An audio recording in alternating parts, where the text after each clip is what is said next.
Tesla's infotainment system faced another breach at the recent Pwn2Own 2024 event in Tokyo, the second such incident for the company in a week.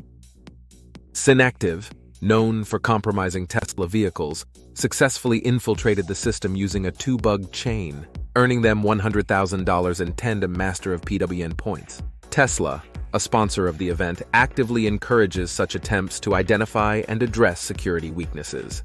Pwn2Own serves as a crucial platform for companies to strengthen their security systems, protecting both the company and its product users. Synacktiv, leading with 50 points and $450,000 in prizes, maintained their hacking prowess, even infiltrating a Sony media receiver on day 3. Now you know that your Tesla and its electronics will be much safer by the annual hacking events. Let us know what you think about this contest and how comfortable you being inside a computerized vehicle where everything is under the control of the infotainment system. Thanks for watching. Don't forget to like, subscribe, and follow.